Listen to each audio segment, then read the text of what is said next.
요한복음 5장 1절에서 18절의 말씀을 가지고 베데스다의 교훈들이라는 제목으로 한번 말씀을 나누려고 합니다. 이 베데스다 연못에서 예수님께서 병자를 고치시는 이제 이야기가 나오는데 하나의 단순한 스토리이지만 이 이야기 안에 여러 가지 우리에게 주시는 가르침들이 있습니다. 근데 오늘 이 말씀을 하나의 주제로 이렇게 연결시키지 않고 그냥 그 스토리 안에 담겨져 있는 여러 가지 예수 그리스도의 가르침들을 우리가 좀 픽업해내서 그런 것들을 좀 이렇게 하나씩 좀 나누길 원합니다. 그러면 그것들을 가지고 그 가운데서 여러분들에게 주시는 하나님의 말씀을 좀 붙잡는 그런 시간들 되시기를 원합니다. 예수님께서 이제 예루살렘에 들어가셔서 2절에 보면 양문 곁에 히브리 말로 베데스다라는 못이 있는데 이제 거기를 들어가시게 됩니다. 이제 거기에 많은 병자들이 모여 있는데 물이 이렇게 움직일 때 먼저 들어가는 사람은 어떤 병에 걸렸어도 이 병에서 다 어떤 병에 걸려도 다 낫게 되는 놀라운 치유의 역사가 있었습니다. 그래서 이 베데스다 못에 늘 수많은 병자들, 고통 가운데 있는 치유받아야 될 사람들이 거기에 많이 있었습니다. 특별히 양문 옆에 베데스다 못이 있다라고 말씀을 하고 있는데 이것들을 이게 뭐 꼭 그런 의미는 아닌데 우리가 그리스도인으로서 한번 좀 생각해 볼 필요는 있다라는 좀 그러한 좀 생각이 듭니다. 뭐냐면 이 양문이라는 것은 양의 문, 즉 양이 들어가는 문이거든요. 이 양은 유월절 희생 제물로 드려질 어린 양들이 들어가는 문입니다. 그래서 유월절 희생으로 들어가는 양들이 예루살렘에 많은 문들이 있는데 유월절에 드려질 희생 제물로 드려지는 이 어린 양들은 반드시 양의 문으로만 들어갔습니다. 그 양의 문에 들어가서 거기서 3일 동안을 있으면서 한 마리씩 다 검사를 해서 조금이라도 흠이 있으면 어린 양 유월절 제물로 드릴 수 없고 제외가 됩니다. 그래서 온전한 그 어린 양들만 선별이 돼가지고 3일 동안 거기에 보관을 하고 그 다음에 성전에 들어가 희생 제물로 드려지게 됩니다. 근데 이 양문 바로 옆에 베데스다라는 못이 있다는 것이죠. 이 베데스다는 자비의 문이라고 하는데 그 치유의 역사가 있는 것들을 의미합니다. 말씀 나눈 것처럼 물이 움직일 때 들어간 모든 첫 번째 사람은 무슨 병이든 다 낫다라는 것입니다.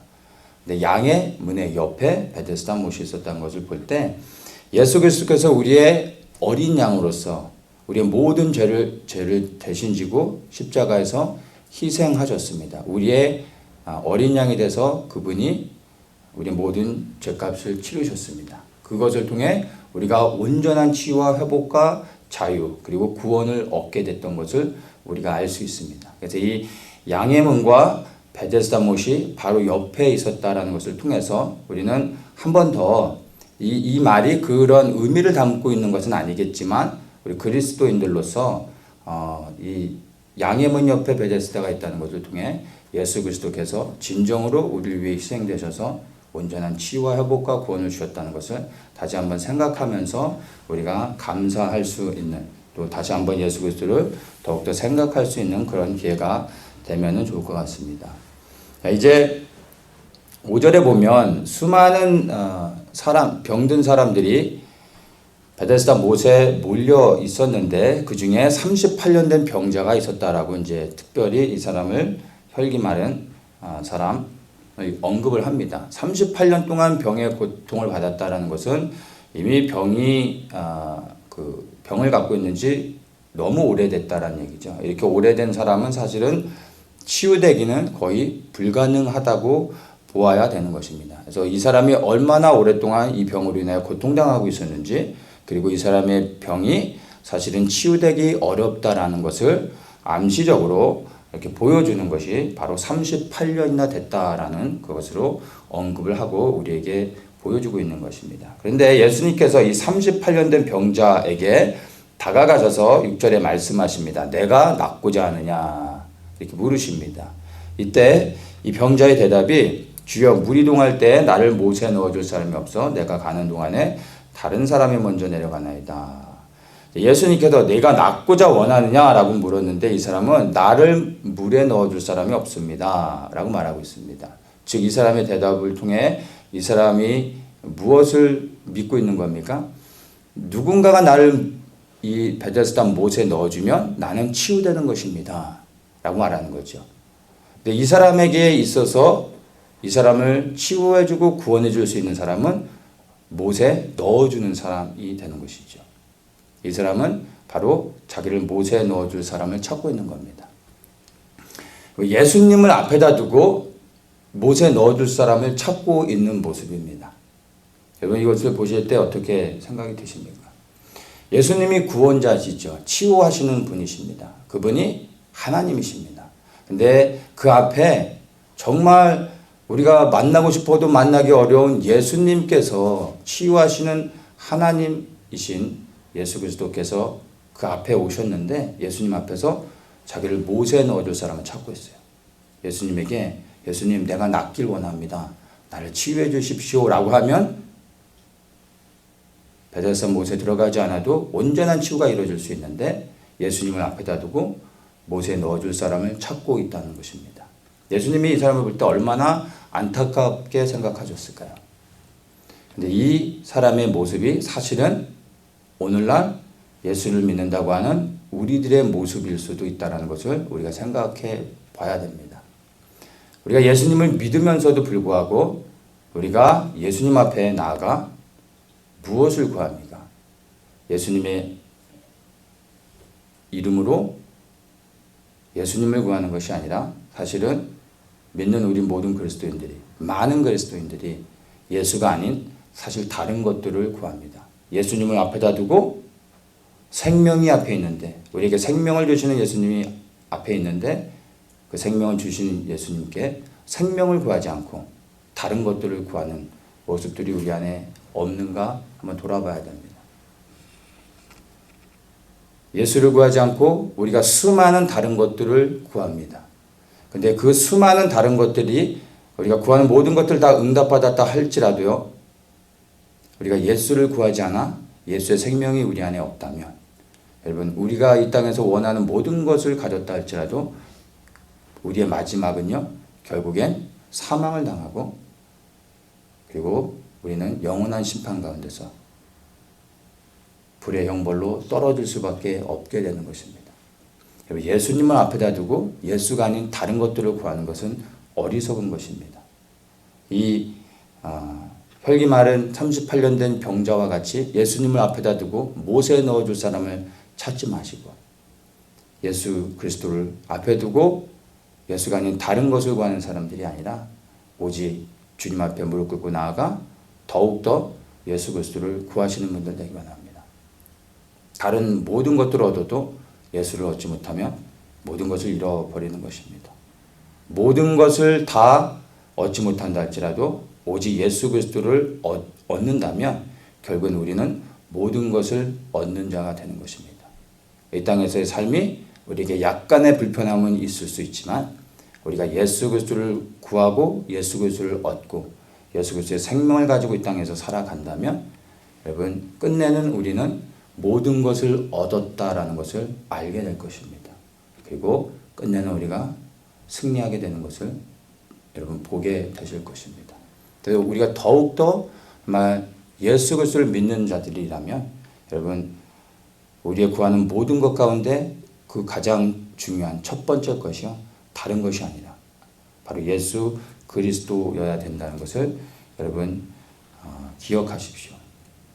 그리고 내가 이 시간 예수가 아닌 다른 것들을 구하고 있다면 여러분 그것을 돌이켜 회개하시고 근보보다 더욱더 예수를 구할 수 있는 분들 되시기를 축복합니다.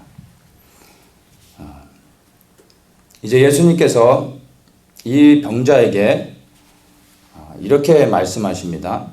8절에 내 자리를 들고 걸어가라 이렇게 말씀하십니다. 그렇게 말씀하시자 9절에서 이 사람이 곧 나아서 자리를 들고 걸어가니라 이렇게 말합니다. 예수님께서 자리를 들고 걸어가라 라고 말씀하셨고 이 사람이 치유가 된 다음에 자리를 들고 걸어갔습니다. 근데 여기서 우리가 예수님께서 하신 말씀에 대해서 좀 주목해 볼 필요가 있습니다.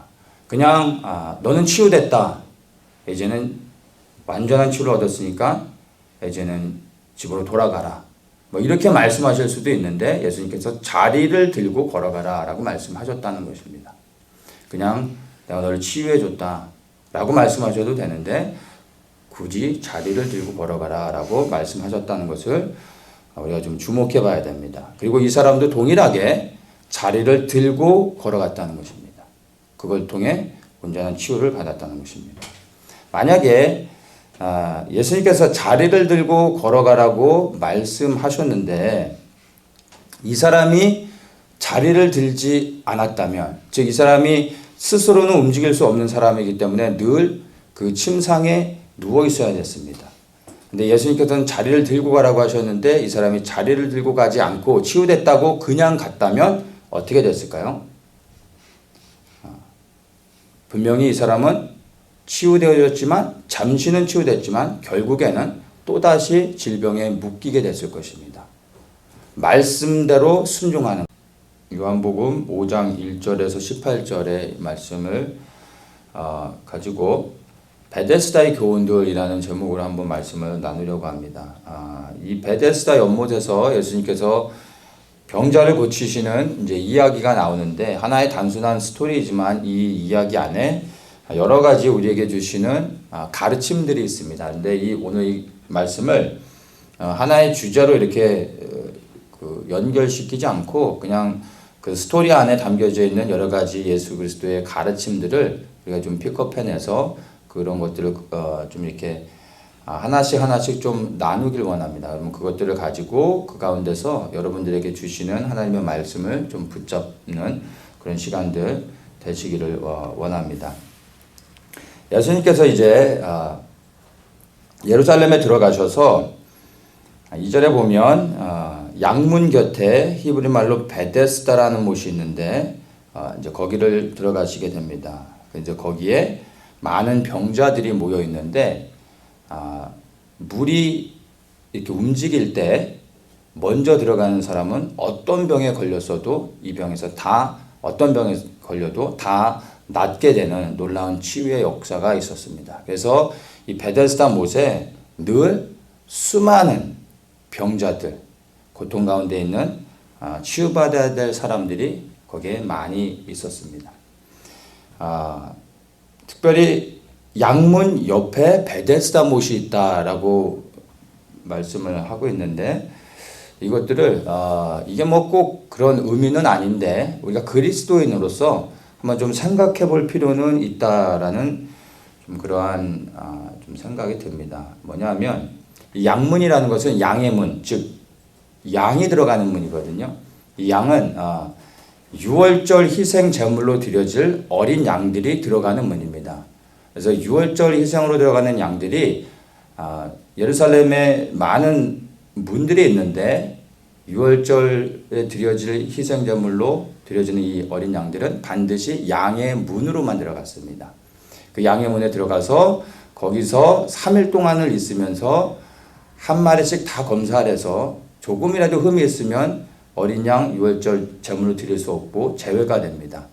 그래서 온전한 그 어린 양들만 선별이 돼가지고 3일 동안 거기에 보관을 하고 그 다음에 성전에 들어가 희생 제물로 드려지게 됩니다. 근데 이 양문 바로 옆에 베데스다라는 못이 있다는 것이죠. 이 베데스다는 자비의 문이라고 하는데 그 치유의 역사가 있는 것들을 의미합니다. 말씀 나눈 것처럼 물이 움직일 때 들어간 모든 첫 번째 사람은 무슨 병이든 다 낫다라는 것입니다. 근데 양의 문의 옆에 베데스다 못이 있었다는 것을 볼 때 예수 그리스도께서 우리의 어린 양으로서 우리의 모든 죄를 대신 지고 십자가에서 희생하셨습니다. 우리의 어린 양이 돼서 그분이 우리의 모든 죄값을 치르셨습니다. 그것을 통해 우리가 온전한 치유와 회복과 자유 그리고 구원을 얻게 됐던 것을 우리가 알 수 있습니다. 그래서 이 양의 문과 베데스다 못이 바로 옆에 있었다라는 것을 통해서 우리는 한 번 더 이 말이 그런 의미를 담고 있는 것은 아니겠지만 우리 그리스도인들로서 이 양의 문 옆에 베데스다가 있다는 것을 통해 예수 그리스도께서 진정으로 우리를 위해 희생되셔서 온전한 치유와 회복과 구원을 주셨다는 것을 다시 한번 생각하면서 우리가 감사할 수 있는, 또 다시 한번 예수 그리스도를 더욱더 생각할 수 있는 그런 기회가 되면 좋을 것 같습니다. 이제 5절에 보면 수많은 병든 사람들이 베데스다 못에 몰려 있었는데 그 중에 38년 된 병자가 있었다라고 이제 특별히 이 사람을 혈기 마른 사람 언급을 합니다. 38년 동안 병의 고통을 받았다라는 것은 이미 병이 병을 갖고 있는지 너무 오래됐다라는 얘기죠. 이렇게 오래된 사람은 사실은 치유되기는 거의 불가능하다고 보아야 되는 것입니다. 그래서 이 사람이 얼마나 오랫동안 이 병으로 인하여 고통당하고 있었는지, 그리고 이 사람의 병이 사실은 치유되기 어렵다라는 것을 암시적으로 이렇게 보여주는 것이 바로 38년이나 됐다라는 그것으로 언급을 하고 우리에게 보여주고 있는 것입니다. 그런데 예수님께서 이 38년 된 병자에게 다가가셔서 6절에 말씀하십니다. 내가 낫고자 하느냐 이렇게 물으십니다. 이때 이 병자의 대답이 주여 물 이동할 때 나를 못에 넣어줄 사람이 없어 내가 가는 동안에 다른 사람이 먼저 내려가나이다. 예수님께서 내가 낫고자 원하느냐라고 물었는데 이 사람은 나를 물에 넣어줄 사람이 없습니다 라고 말하고 있습니다. 즉 이 사람의 대답을 통해 이 사람이 무엇을 믿고 있는 겁니까? 누군가가 나를 이 베데스다 못에 넣어주면 나는 치유되는 것입니다 라고 말하는 거죠. 근데 이 사람에게 있어서 이 사람을 치유해주고 구원해줄 수 있는 사람은 못에 넣어주는 사람이 되는 것이죠. 이 사람은 바로 자기를 못에 넣어줄 사람을 찾고 있는 겁니다. 예수님을 앞에다 두고 못에 넣어줄 사람을 찾고 있는 모습입니다. 여러분 이것을 보실 때 어떻게 생각이 드십니까? 예수님이 구원자시죠. 치유하시는 분이십니다. 그분이 하나님이십니다.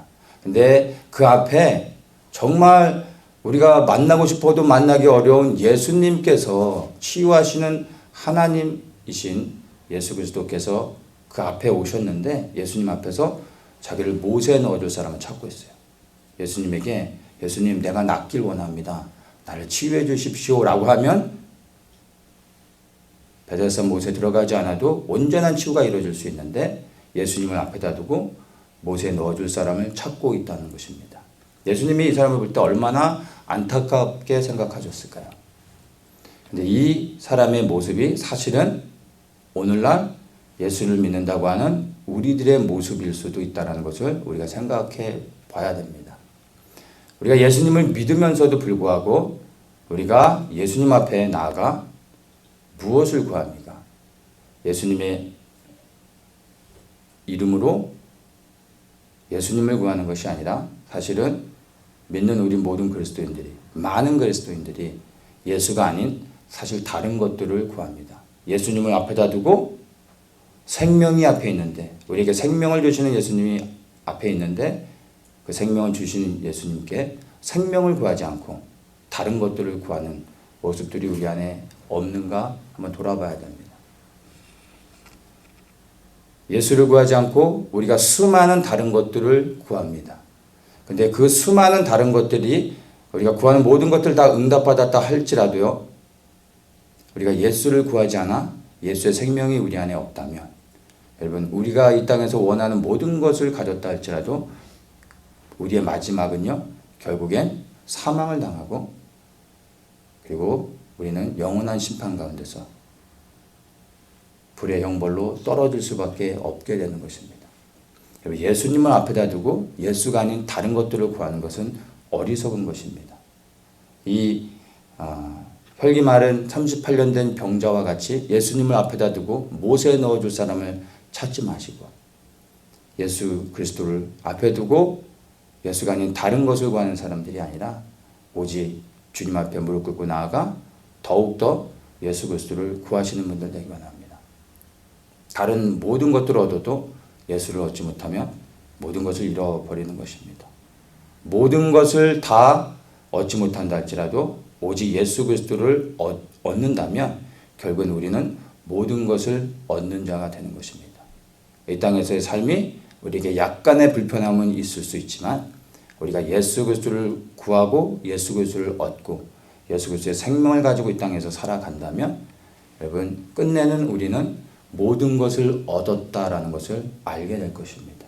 그리고 끝내는 우리가 승리하게 되는 것을 여러분 보게 되실 것입니다. 그래서 우리가 더욱더 정말 예수 그리스도를 믿는 자들이라면 여러분 우리의 구하는 모든 것 가운데 그 가장 중요한 첫 번째 것이요 다른 것이 아니라 바로 예수 그리스도여야 된다는 것을 여러분 기억하십시오. 그리고 내가 이 시간 예수가 아닌 다른 것들을 구하고 있다면 여러분 그것을 돌이켜 회개하시고 그 무엇보다 더욱더 예수를 구할 수 있는 분들 되시기를 축복합니다. 이제 예수님께서 이 병자에게 이렇게 말씀하십니다. 8절에 내 자리를 들고 걸어가라 이렇게 말씀하십니다. 그렇게 말씀하시자 9절에서 이 사람이 곧 나아서 자리를 들고 걸어가니라 이렇게 말합니다. 예수님께서 자리를 들고 걸어가라 라고 말씀하셨고 이 사람이 치유가 된 다음에 자리를 들고 걸어갔습니다. 근데 여기서 우리가 예수님께서 하신 말씀에 대해서 좀 주목해 볼 필요가 있습니다. 그냥 너는 치유됐다. 이제는 완전한 치유를 얻었으니까 이제는 집으로 돌아가라.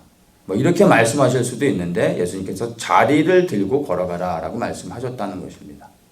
그냥 내가 너를 치유해 줬다 라고 말씀하셔도 되는데 굳이 자리를 들고 걸어가라 라고 말씀하셨다는 것을 우리가 좀 주목해 봐야 됩니다. 그리고 이 사람도 동일하게 자리를 들고 걸어갔다는 것입니다. 그걸 통해 온전한 치유를 받았다는 것입니다. 만약에 예수님께서 자리를 들고 걸어가라고 말씀하셨는데 이 사람이 자리를 들지 않았다면 즉 이 사람이 스스로는 움직일 수 없는 사람이기 때문에 늘 그 침상에 누워 있어야 됐습니다. 근데 예수님께서는 자리를 들고 가라고 하셨는데 이 사람이 자리를 들고 가지 않고 치유됐다고 그냥 갔다면 어떻게 됐을까요? 분명히 이 사람은 치유되어졌지만 잠시는 치유됐지만 결국에는 또다시 질병에 묶이게 됐을 것입니다. 말씀대로 순종하는 것, 말씀대로 믿고 그 말씀대로 순종하는 것이 온전한 치유를 경험하는 것입니다. 이 사람이 나을 수 있었던 이유는 예수님이 말씀하신 그대로 자리를 들고 걸어가라 라고 하신 그대로 자리를 들고 걸어갔기 때문인 것입니다. 그래서 예수님께서는 사실은 이 사람을 치유하기 원하는 게 목적이 아니라 이 사람의 치유를 통해 예수님을 믿게 하는 것이 목적이었습니다. 예수님을 믿게 함으로 이 사람으로 하여금 구원을 얻게 하기 위한 것이었습니다. 그래서 이 치유를 통해 예수님을 믿을 수 있는 그 어떤 그 믿음은 꼭 행함을 동반합니다. 그러니까 믿음은 꼭 순종으로 연결되어지는 것이죠. 자리를 들라고 했을 때 이 사람이 자리를 들었다는 것은 예수님을 믿었다는 것이고 순종했다는 것입니다. 그리고 온전한 치유를 이 사람이 경험하게 된 것입니다. 이 치유를 통해 이 사람은 이분이 말씀하신 대로 그대로 되는구나. 나를 치유하신 즉 38년이나 된 이 오래된 질병을 치유하신 예수님이라면 이분이 나의 병을 치유하신 이분이 메시아구나 라는 것을 알 수 있도록 예수님께서 이 사람에게 치유를 통해 몸의 자유를 얻을 뿐만 아니라 구원을 얻는 데까지 나아갈 수 있도록 이 사람의 믿음을 자극시킨 것입니다. 그래서 자리를 들고 걸어가라 라고 말씀하신 겁니다. 그래서 예수님의 목적은요 치유가 아니라 사실은 구원을 주기 위한 것이라는 것을 우리가 알 수 있는 것입니다. 몸의 치유를 우리가 육신의 질병이 들어 몸의 치유를 얻었다 할지라도 여러분 예수 그리스도를 알지 못하면 그 끝은 무엇입니까? 몸의 치유를 받아서 자유함을 누리고 이제 남은 삶을 행복하게 자기가 원하는 곳을 다니고 제가 원하는 일을 하면서 살았다 할지라도 이 사람이 예수 그리스도를 알지 못해 구원받지 못했다면 이 사람의 마지막은 무엇입니까? 치유받아 이 땅에서 육신의 삶은 행복하게 살았다 할지라도 그 마지막은 결국엔 예수 그리스도 알지 못하고 죽게 돼서 결국엔 지옥에 떨어질 수밖에 없는 것입니다. 예수님은 정말 사람을 치유하기 원하시지만 그 치유를 통해 예수님이 정말 하기 원하시는 것은 치유를 통해 예수님이 메시아라는 것을, 예수님이 구원자라는 것을, 치유를 통해 더욱더 구원을 주시는 주님 앞에 나아올 수 있도록 예수님께서 이런 불치를 역할을 치유를 통해 하시고 계시다는 것입니다. 정말 우리에게 필요한 것이 치유가 아니라 치유를 통해 그리스도를 더욱더 만나는 게 중요한 것입니다. 그리고 이 치유를 경험하며 예수 그리스도께 더 가까이 나가고 주님을 더 깊이 누릴 수 있어야 되는 것입니다. 그래서 예수님께서 자리를 들고 가라 이런 이제 말씀을 하셨습니다. 또한 두 번째는 자리를 들고 가라고 말씀하셨던 것을 통해서 우리가 한 가지 또 발견할 수 있는 것은요. 예수님께서 치유하셨다 하더라도요. 이 자리를 치우는 것은 우리의 역할입니다. 그리고 이 자리는 반드시 치워야 된다는 것입니다. 38년 된 병자가 스스로는 움직일 수 없어서 늘 침상에 누워 있어야만 됐습니다. 누군가가 그 사람을 움직여줘야 됐죠. 그래서 이 사람에게 있어서 침상은 너무나 중요한 것이었습니다. 그러나 사실 이 침상의 의미는요, 이 사람에게 있어서는 그 모든 자기 삶의 그 아픔과 저주, 고통스러운 것들, 생각하고 싶지 않은 것들, 바로 그러한 과거의 모든 그 상처들이 담겨져 있는 것입니다. 이것을 들고 가라 말씀하신 이유는 그것을 가지고 가서 집에다가 장식해 놓고 계속해서 보관하면서 그것을 기념하라고 하신 게 아니죠. 그 자리를 들고 가서 그 자리를 이제 네 스스로 버리라라는 의미를 담고 있는 것입니다. 근데 많은 사람들이 치유되었음에도 불구하고 과거에 내가 넘어져 있던 그 자리를 벗어나지 못하고 그 자리를, 그 침상을 치우지 않은 채로 살아가는 사람들이 너무나 많습니다. 질병의 문제뿐만이 아니라 과거의 어떤 모든 문제와 상처들로부터도 동일합니다. 혹시나 내가 치유됐지만 또다시 내가 병에 들리면 그 침상이 다시 필요하니까 just in case, 혹시 모르는 일이니까 침상을 세이브하려고 하는 사람들도 있을 수 있는 겁니다. 치유를 얻었지만 이 치유가 온전히 이루어진 것인지 또다시 재발될 수 있는 것인지 주님의 믿는 믿음에 확신이 없는 사람들도 있습니다. 그래서 그 자리를 버리기를 두려워하는 사람들도 있는 것입니다. 그리고 여전히 그것을 둔 채로 살아가게 되면 무슨 일이 일어납니까? 치유를 받았음에도 불구하고 주님께서 온전한 치료를 주셨음에도 불구하고 그 자리를 계속 바라보면서 살아가는 사람들은 과거의 그 모든 상처와 아픔으로부터 묶이게 됩니다. 치유받은 채로 살아가지만 여전히 그 과거가 그 사람을 컨트롤하게 됩니다. 많은 사람들이 예수님을 믿음에도 불구하고 육체적인 질병의 치유뿐만 아니라 여러 가지 우리 삶 속에 많은 아픔과 문제들을 우리가 경험하죠. 그리고 오랫동안 그 문제로 인하여 고통당했던 사람들, 여러 가지 과거에 기억하고 싶지 않은 문제들이 있습니다. 근데 이것들로부터 우리는 온전한 자유를 얻었습니다. 예수님께서 우리를 구원하여 주신 그 구원의 은혜는요, 단순히 육신의 질병뿐만이 아니라 우리의 영혼의, 그리고 우리의 모든 과거의 그 모든 우리의 잘못과 실수와 또 아픔과 상처들, 우리가 하나님 앞에 지었던 아무리 큰 죄라 할지라도 예수님께서 우리의 모든 것들을 다 사하여 주셨습니다. 죄를 사하여 주신 것입니다. 그러면 우리는 그 이후로는 자리를 들고 가서 우리 스스로 버려야 됩니다. 그리고 다시는 그것을 기억해서는 안 됩니다. 예수께서 우리의 죄를 사하여 주셨을 때 그분은 우리의 죄를 사하여 주시고 나면 기억하지 않으십니다. 예수님은 모르십니다. 죄를 사하여 주셨기 때문에.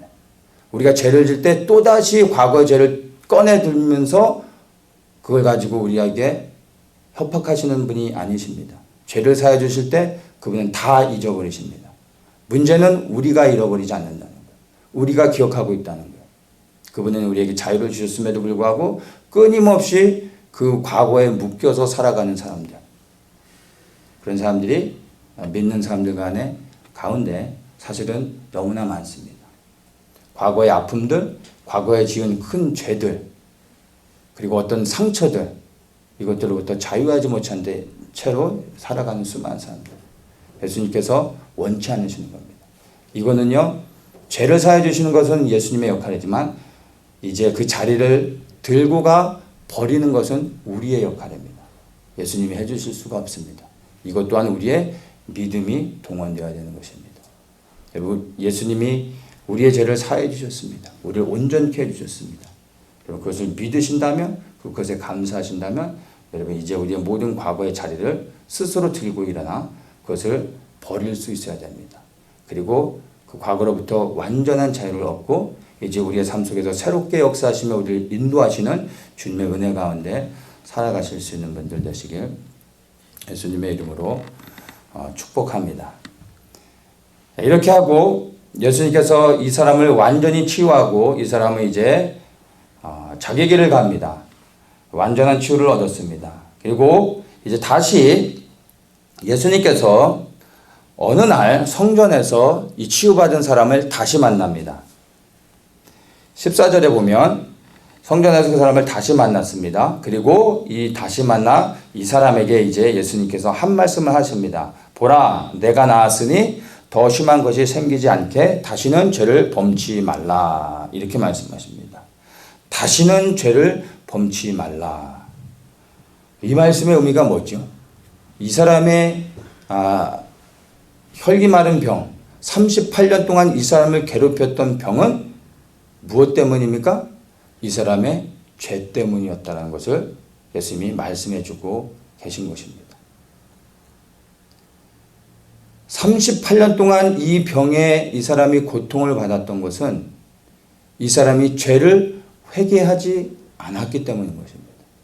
이 사람이 자기의 죄를 깨닫고 회개하고 이 죄를 끊어냈다면 38년이 아니라 그것보다 훨씬 더 일찍 죄사함을 받고 자유함을 누리며 주님이 주신 축복된 삶을 살아갈 수 있었는데도 불구하고 이 사람이 자기의 죄를 회개하지 않고 그 죄를 해결하지 않은 채로 살아갔기 때문에 고통을 당했다라는 것을 우리에게 말해주고 있는 것입니다. 그러니까 예수님께서 이 병자를 치료하셨는데 이 말씀을 통해서 우리가 분명히 알 수 있는 건 사실은 예수님은 이 사람의 병을 치유하신 것이 아니라 사실은 이 사람의 죄를 사하여 주신 것입니다. 물론 예수님은 치료하시는 하나님이시죠. 그러나 예수님은 치유하시는 하나님이시기 전에 죄를 사하여 주시는 하나님이라는 것을 우리가 알아야 됩니다. 병을 치유하시는 하나님과 죄를 사하여 주시는 하나님을 비교하여 볼 때 어느 하나님이 더 큽니까? 죄를 사하여 주시는 하나님께서 병을 치유하실 수 있는 것입니다. 예수님이 죄를 사하여 주시는 하나님이시라는 것을 이 병자의 치료를 통해 우리에게 말씀해 주시는 것입니다.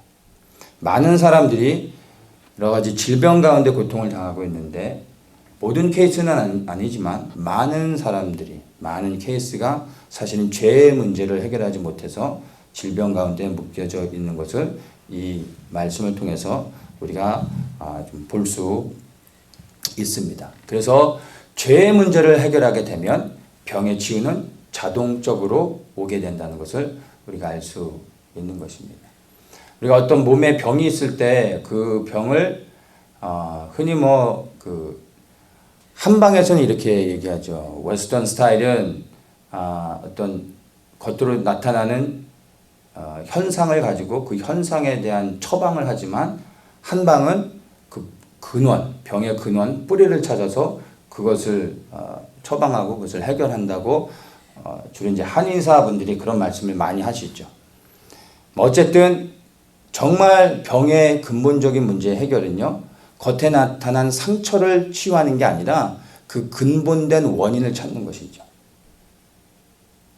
빨간 약만 바른다고 낫는 게 아니라 그 원인이 무엇인지를 근본적으로 알아가서 그것을 해결할 때 그 상처는 자연스럽게 치유된다는 것입니다.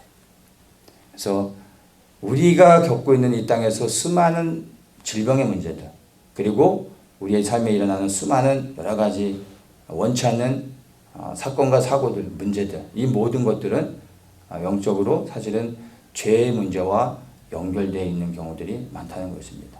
그래서 이것들을 우리가 죄를 사함받고 죄의 문제를 해결할 때 자유함을 얻을 수 있다는 것을 우리가 볼 수가 있습니다. 일반적으로 병이 생기는 원인들을 우리가 좀 몇 가지로 좀 생각해 볼 수가 있습니다. 첫 번째는 그러니까 나의 부주의함, 내가 나의 건강 관리를 제대로 하지 못해서 병이 생길 수 있습니다. 과식을 하거나 아니면은 상한 음식을 먹으면 당연히 몸이 상하겠죠. 어떤 무리해서 너무나 이렇게 몸을 혹사해서 움직이게 되면 몸이 당연히 상하는 것입니다.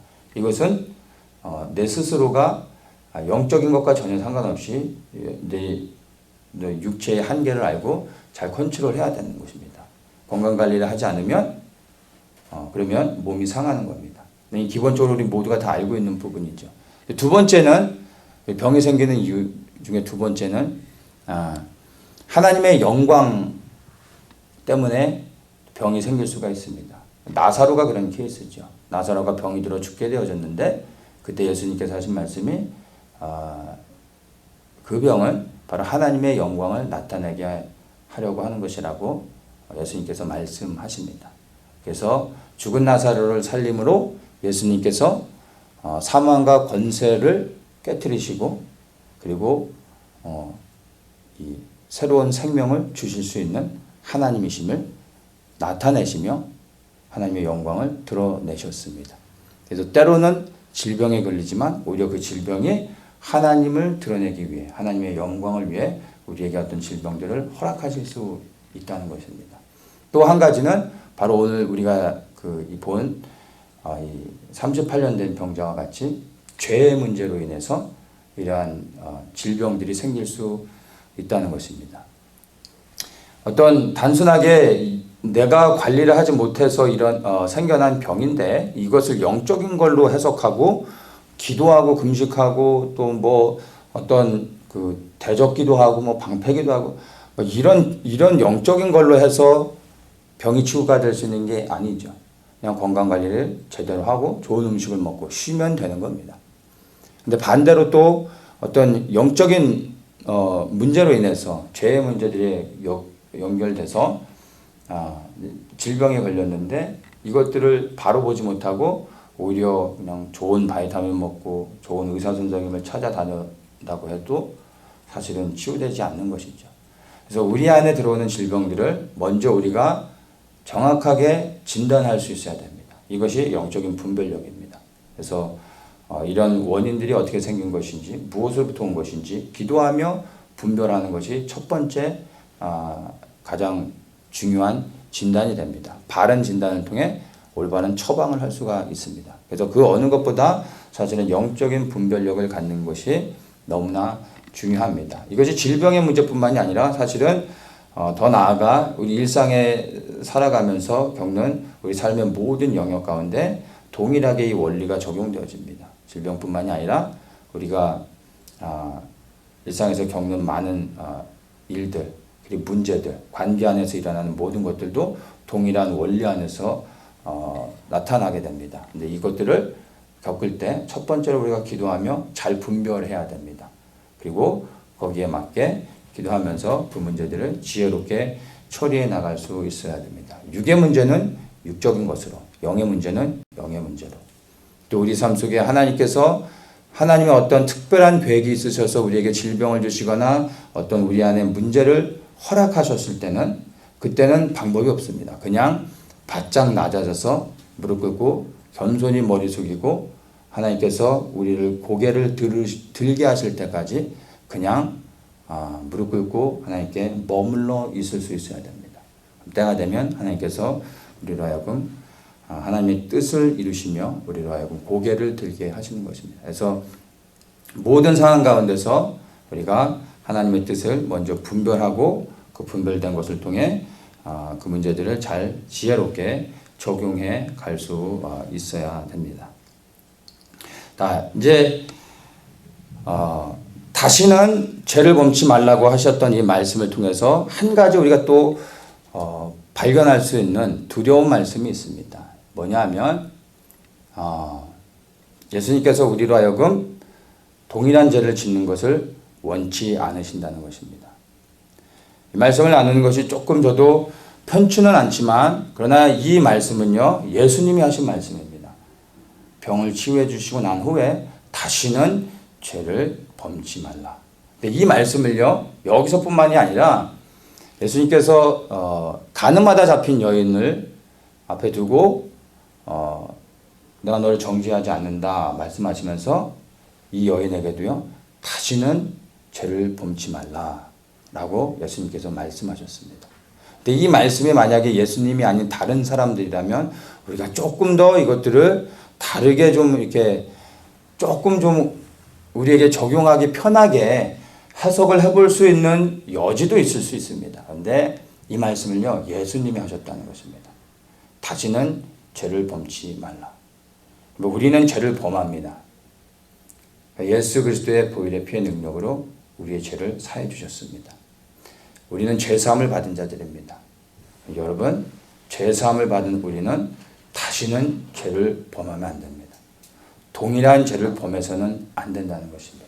이것이 예수님의 기준입니다. 이 말씀을 들을 때 혹시 여러분 안에 속으로 어떻게 우리가 육신을 입고 살아가는데 죄사함을 받았다고 해서 어떻게 우리가 다시는 죄를 범치 않고 살아갈 수 있느냐라고 반문하며 마음속에서 그런 퀘션이 올라오고 그거에 대한 불평이 생기고 원망이 생기고 그리고 이 말씀을 두렵게 받지 않고 있다면 여러분 그 생각은 악한 것입니다. 이 기준은 제가 만든 게 아니라 예수님이 하시는 말씀입니다. 다시는 죄를 범치 말라. 우리가 이런 다시는 죄를 범치 않는 일들을 행할 수 있느냐 없느냐가 중요한 게 아닙니다. 기준이 우리가 아니라 기준이 예수님이라는 것입니다. 우리는 우리가 범죄하는 것에 대해서 너무나 관대합니다.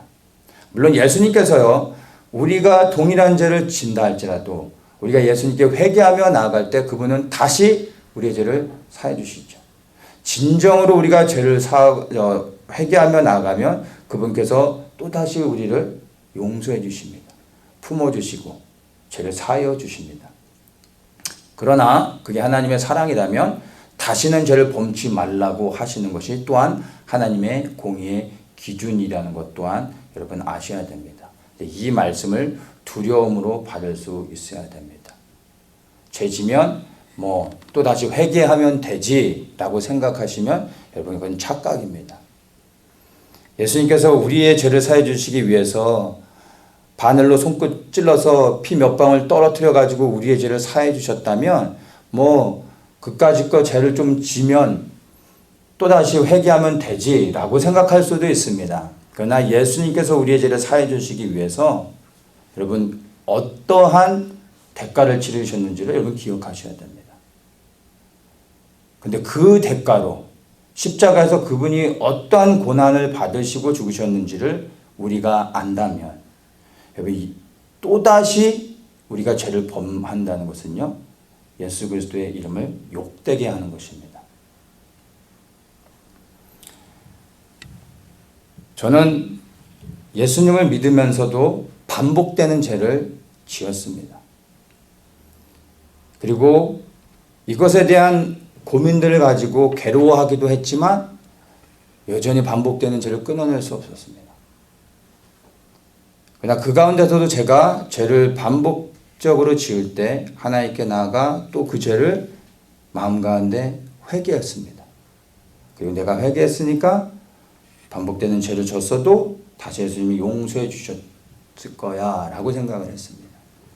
어느 날 제가 이제 조금 더 깊어지고 성령님과의 더 친밀한 관계가 생기고 난 후에 어느 날 제가 또다시 반복되는 죄를 졌습니다.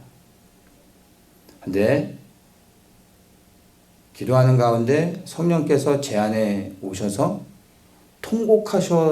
통곡하시면서 우시는데 제 안에서 그 저의 죄로 인하여 통곡하여 오시는 그 성령님의 그 통곡함이요, 저를 두렵게 했습니다. 제 안에 오시는 성령님이 그렇게 두려운 적은 처음이었어요. 그리고 제가 그 두려움 가운데 제 죄를 다시 한번 하나님 앞에 회개하며 나가는데 제 일평생에 이렇게 힘들게 회개해 본 적은 처음이었어요. 진정으로 마음 중심 가운데 성령의 감동으로 회개하게 되면요, 그 회개가 얼마나 힘든 것인지 아십니까? 참된 회개를 하면 여러분 동일한 죄를 더 이상 짓지 못하게 됩니다.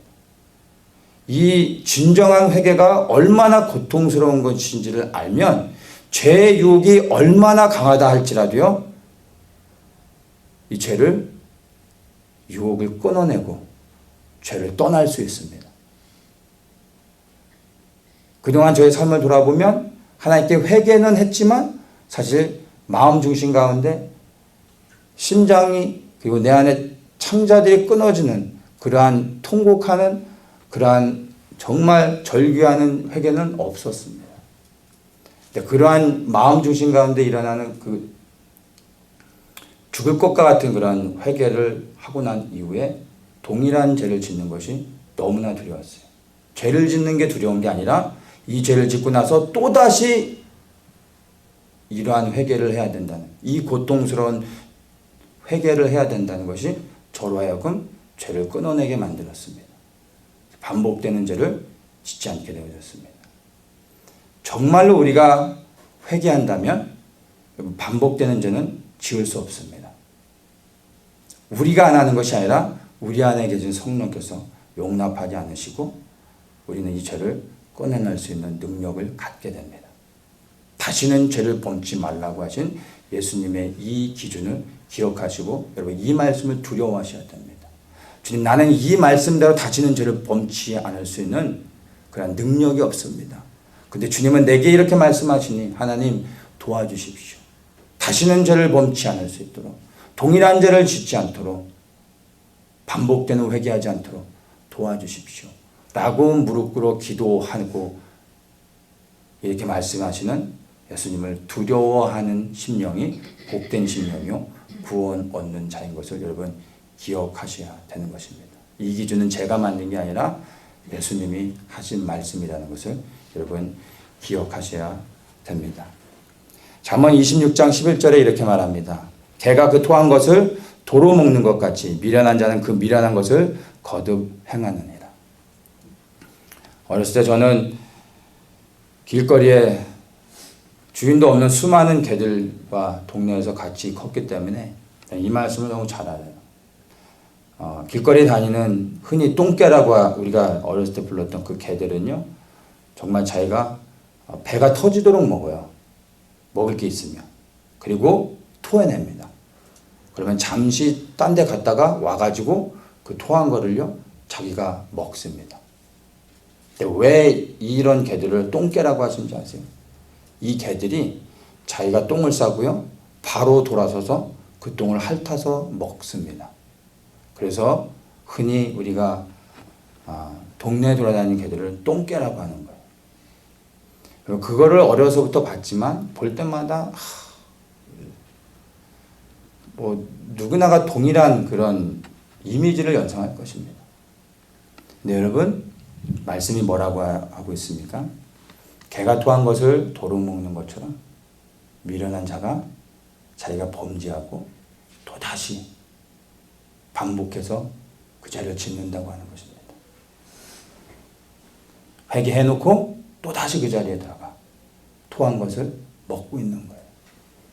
자기가 똥을 싸놓고 그 똥을 다시 먹고 있는 게 죄를 반복해서 짓는 사람들의 모습인 것입니다. 이 미련한 자의 마지막은요, 여러분 사망입니다. 지옥에 떨어지는 거죠. 영원한 불의 형벌에 들어가게 되는 것입니다. 여러분 죄 짓는 것을 두려워하셔야 돼요. 그 죄를 끊어낼 능력이 없으면 주님 앞에 무릎 꿇고 통곡하며 우시며 기도하셔야 돼요. 다른 것을 구할 게 아니라 죄를 끊어낼 수 있는 용기를 달라고 무릎 꿇어 기도하셔야 되는 것입니다.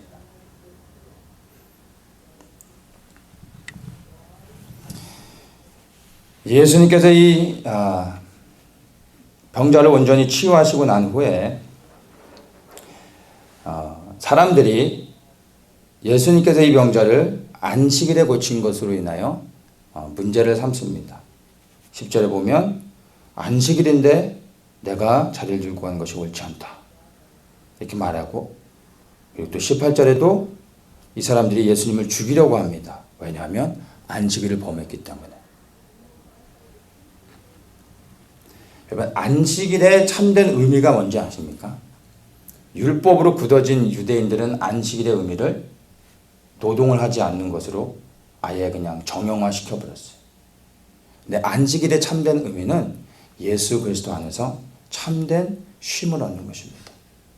예수님께서 의도적으로 안식일에 많은 병을 고치셨어요. 왜? 예수님이 안식일의 주인인 걸 보여주고 싶었습니다.